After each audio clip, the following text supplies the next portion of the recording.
बिल्कुल नहीं चल सकता है। कोई भी विद्यालय क्यों नहीं, विश्व के किसी भी कोने में क्यों नहीं, क्योंकि जो लोग सहभागिता उसमें अपना दे रहे थे, किसी न किसी तरह से वो तो हट गया। सरकार हमेशा वहां नहीं रह सकती है, इतना ध्यान से ये लोग कर रहे थे वहां। तो यही बात सरकार को लगी कि हम तो ये सब कर रहे हैं, लेकिन कहीं ना कहीं लोग अब हट गए। लोगों का उस पे से जो सोच था विद्यालय के प्रति, मेरा विद्यालय है, वो तो हट गया। तो सरकारी विद्यालय है, पहले था मेरा विद्यालय है, हम लोगों का विद्यालय है, अब क्या हो गया, सरकारी विद्यालय है। ठीक है, जब सरकारी विद्यालय में चला गया तो 2009 में सरकार इसमें विचार की। 2009 में एक एक्ट आया एजुकेशन का, उसमें उसके धारा 29 के तहत एक प्रावधान बनाया गया कि विद्यालय प्रबंधन समिति हो। प्रबंधन समिति यानी जो भी काम विद्यालय के माध्यम से हो रहा है, विद्यालय के लिए हो रहा है, तो वो एक आदमी डिसाइड नहीं करेगा, एक आदमी डिसाइड नहीं करेगा, दूसरे लोग डिसाइड करेंगे। तो इसी उद्देश्य से विद्यालय शिक्षा समिति का गठन किया गया। उसका नाम क्या था, विद्यालय प्रबंधन समिति।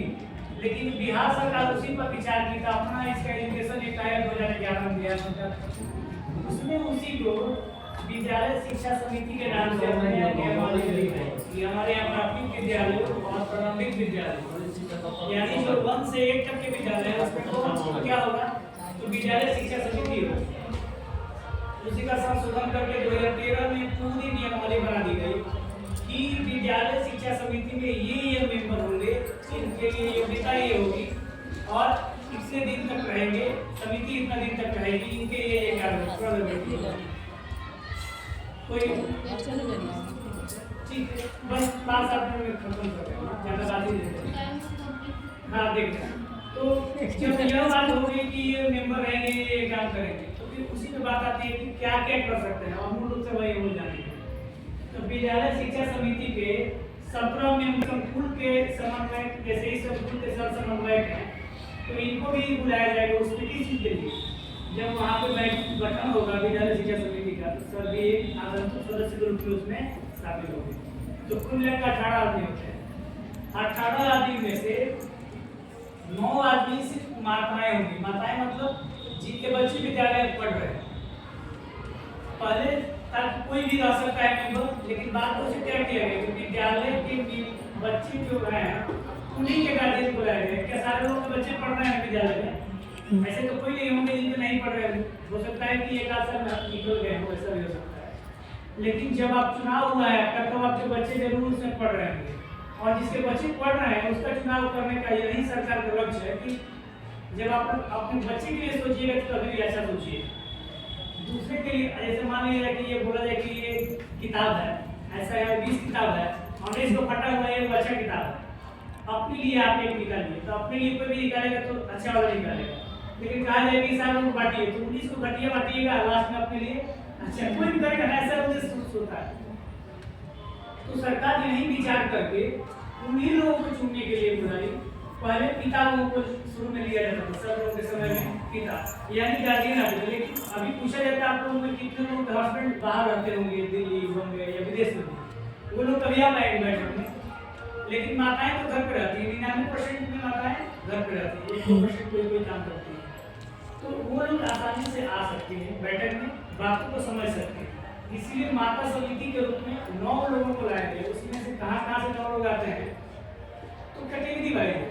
जनरल कैटेगरी से 2 आएंगे, ईबीसी कैटेगरी से 2 आएंगे, बीसी कैटेगरी से 2 आते हैं, और एससी और एसटी दोनों मिला के 2 मेंबर आते हैं।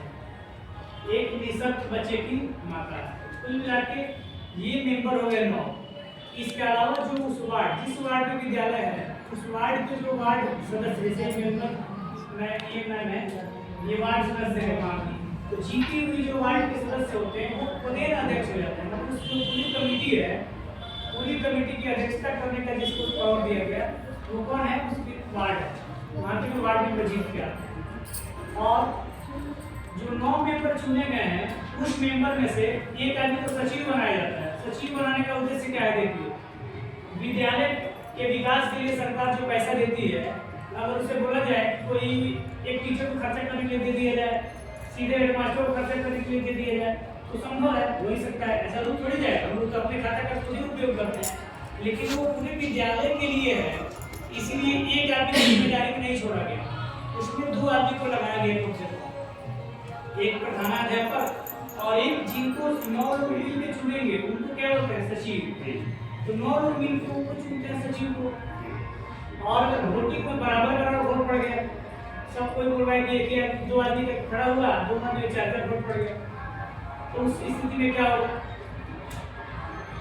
क्या कर सकते हैं, सब बराबर वोट पड़ जाए तब क्या होगा, आप तो बता सकते हैं वो बटन की क्या ऐसे ही है सर, सबको समन्वय और प्रधानाध्यापक का वोट कभी नहीं माना जाएगा, सब पहले अपने हिसाब से कर लिए, आप वोट दीजिए हाँ खुद चुन लिए नहीं, अध्यक्ष का वोट माने तो अध्यक्ष 9 मेंबर को पता समिति के अध्यक्ष तो पदे हैं, तो जो वार्ड के जो सदस्य हैं वोट देंगे वो आदमी को चुना जाता है, कर सकते हैं कि नहीं माने, आप मान जाए पैसे इस स्थिति में ऐसे किया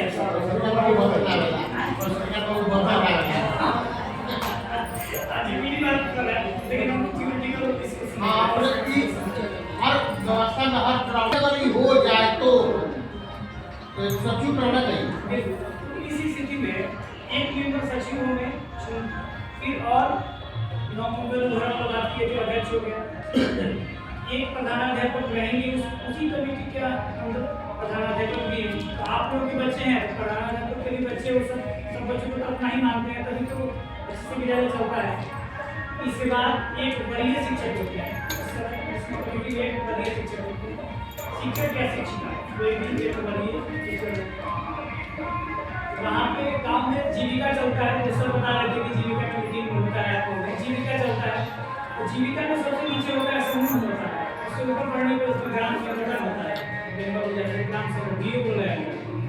अगर डीओ चल रहा है तो उस डीओ के 2 मेंबर को हम लोग क्या करते हैं, इसमें रखते हैं, बाल संसद से एक बच्चे को लेते हैं, बाल संसद से 2 बच्चे को लेते हैं, और मीना मंच से भी एक बच्चे को लेते हैं, और इसके अलावा अगर महिला समस्या है तो उससे भी एक मेंबर को एक ले सकते हैं। इस तरह से कुल मिला के और 17 सदस्यीय कमेटी बनता है। परिवार भी होता है, भूमिदाता परिवार छूट रहा, भूमिदाता का परिवार, अगर भूमिदाता का देहांत हो गया है तो उनके जो बड़े बेटे होंगे उनको ले लेंगे, या उन जिसको कहेंगे कि याद रहेगा उसको भी हम लोग शामिल कर लेते हैं, तो ये कुल मिला के 17 सदस्यीय। और यह समिति का जब गठन किया जाता है, विद्यालय में जिस गठन हो गया, फिर हम लोग रिपोर्ट करते हैं किसको, डीओ साहब को, कि हमारे यहाँ ये लोग का गठन हुआ है, तो जब वहाँ पे उनका सिग्नेचर हो जाता है तो उस दिन से कमेटी क्या मानी जाती है, रिपोर्ट मानी जाती है, कमेटी उस दिन से कार्य करने लगी ऐसी मानी जाती है। तो कमेटी जो बन गई, इसका उद्देश्य क्या क्या रहा, अब तो हम कमेटी तक जान गए कि कितने लोग रहे, अब देखिए आप लोगों क्या रहा, सुनिए, अब आप लोगों का अधिकार प्राप्त किया जाता है, अधिकार के साथ कर्तव्य भी जोड़ा जाएगा। सबसे पहली बात कि विद्यालय का चल रहा है कि नहीं, समय से पढ़ाई हो रही है कि नहीं, इसका देख करना आप लोगों का काम है। आप लोग कहिए कि हम लोग कैसे देख रेख करेंगे, ये तो टीचर लोग चले जाएंगे। अगर 5 मेंबर एक ही मेंबर रोज विद्यालय में जाए, फिर कुछ नहीं करना है, जाकर पूछना नहीं है कि सर से क्या पढ़ा रहे हैं क्या नहीं पढ़ा रहे हैं, पूछने वाले कोई बात नहीं करना, सिर्फ जाइए आप। अगर 5 मेंबर लोग विद्यालय जा रहे हैं तो जरूर वहाँ के सारे टीचर लोग लगेंगे, गाँव में लोग देखने आते हैं, थोड़ा सा जरूर उसमें परिवर्तन होगा, निश्चित परिवर्तन होगा। जो ज़्यादा बैठे रहते हैं उनके कुछ लोग सोचेंगे कुछ ना कुछ पढ़ा करेंगे, गाँव लोग ज़्यादा बैठे रहते हैं, ऐसा बढ़ेगा ना माइंड में। वैसी सामग्री जिनका उपयोग शिक्षण के दौरान अधिगम की संप्राप्ति हेतु शिक्षक उपयोग लाते हैं, उससे हम क्या होते हैं, शिक्षण अधिगम सामग्री। हम बीएलएड में राज्य स्तर के विजेता रहे, तो ये आया तो अच्छा लगा, ये मेला लगता है राज्य स्तर का। तो इस तरह से ये सारी सुविधाएं होनी चाहिए विद्यालय में। ये दूसरा, इसके लिए हम लोग पेड़ बनाएंगे, इसे तब तक माध्यम से सजाएंगे। तीसरा जो आज का बात करने का है,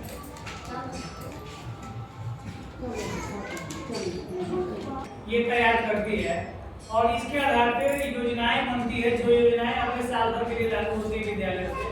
हम लोग समझते हैं कि अपने आप सरकार पैसा इस मद में पैसा दे देगी, इन्हीं सबको कंपाइल करके ऐसा विचार बना के दिया जाता है। तो आइए इसके प्रपत्रों को देखते हैं। इसका पहला प्रपत्र आप लोग को लिखा है आधारभूत संरचना संबंधी सूचना। इसमें विद्यालय का नाम, U कोड, पूरा पता, तीनों ये सारी पेज पे भरना है निश्चित तौर पे। इसमें देखिए विभिन्न आयाम में दिया हुआ है वर्ग पद की संख्या। यहाँ पे सब लोग ध्यान देंगे, जो भी संख्या मेरे पास बच चुका है, मान लीजिए कि मेरे पास 70 बचे हैं, तो 70 में किससे भाग लगाएंगे? 35 से। जितना भी रहेगा 35 से भाग लगाएंगे, और जो संख्या ऊपर आ रहा है 35 + 70 2 आया। तो यहाँ पहला जो कॉलम है कि RTE के अनुसार कितना होना चाहिए, तो यहाँ पे कितना कमरे का संख्या हो जाएगा? 2। 70 है तो 2। सुनिए सर, एक हाँ बताइए अपने आप विद्यालय लोगों बताइए। के नहीं, हम विद्यालय से संबंधित थोड़ा सा बात, आप लोग के जो पाठक भी थे उनका कहना था प्रधान